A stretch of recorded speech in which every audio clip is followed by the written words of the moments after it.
Jimin তার দাদার এই অবস্থা দেখে বুঝতে পেরে যায় তাকে এখন কি করতে হবে। তাই সে, দাদা খালি হাতে কেন এলি, আমার চকলেট আর মেকআপ কোথায়? জেকে জিমিনের এই কথাগুলো শুনে হেসে দেয়। অন্যদিকে তে দরজার বাইরে দাঁড়িয়ে থেকে সবটাই দেখছিল, আর এইসব দেখে তার চোখে জল ভরে ওঠে।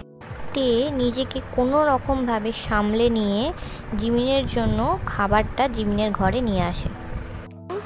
ওঠ, স্যুপটা খেয়ে নি, খেয়ে ওষুধও খেতে হবে। এই তুমি কে? একদম আমার বোনকে ছোবে না, বাইরের লোক বাইরেই থাকবে, সরো সরো, আমি আমার বোনকে খাওয়াবো। জিমিন তার দাদার এমন ব্যবহার দেখে অবাক হয়ে যায়। তার জানা মতে তার দাদা এমন কখনোই করতে পারে না। সে কখনোই কোনো মেয়েকে অসম্মান করতে পারে না। দাদা তুই এমন কেন করছিস?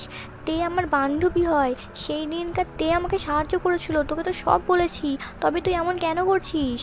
সাহায্য করেছে বলে কি বাড়িতে এনে রাখতে হবে? থাক জিমিন, উনি তো কিছু ভুল বলেননি, আমি তো চলেই যাব, তুই একটু ঠিক হয়ে গেলে আমি চলে যাব। এই কথাগুলো বলে তে ঘর থেকে বেরিয়ে যায়। তে বেরিয়ে যেতেই জেকে মুচকি হেসে জিমিনকে বলে, জিমিন তাড়াতাড়ি সুস্থ হ, বৌদি আনতে যেতে হবে না? এই বলে জিমিনকে খাওয়াতে শুরু করে দেয়। এইভাবে কেটে যায় বেশ কিছু দিন।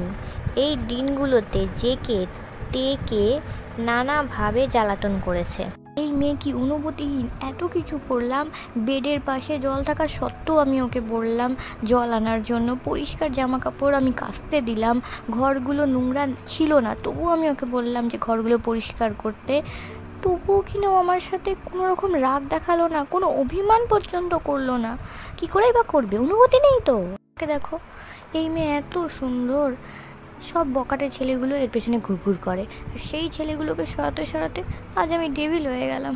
কি কপাল আমার, সব কিছু এর জন্য করতে আমি রাজি, কিন্তু এই মেয়ে কোনো হেলদোলই নেই। এই সবের মাঝে জিমিন পুরোপুরি সুস্থ হয়ে যায়। জিমিনের সুস্থ হতেই তে বাড়ি থেকে চলে যাওয়ার কথা বলে। জিমিন, আজ আমি বিকেলে ভাড়া বাড়িতে চলে যাচ্ছি, তুই তোর নিজের এবং মামুনি আর কাকুর খেয়াল রাখিস।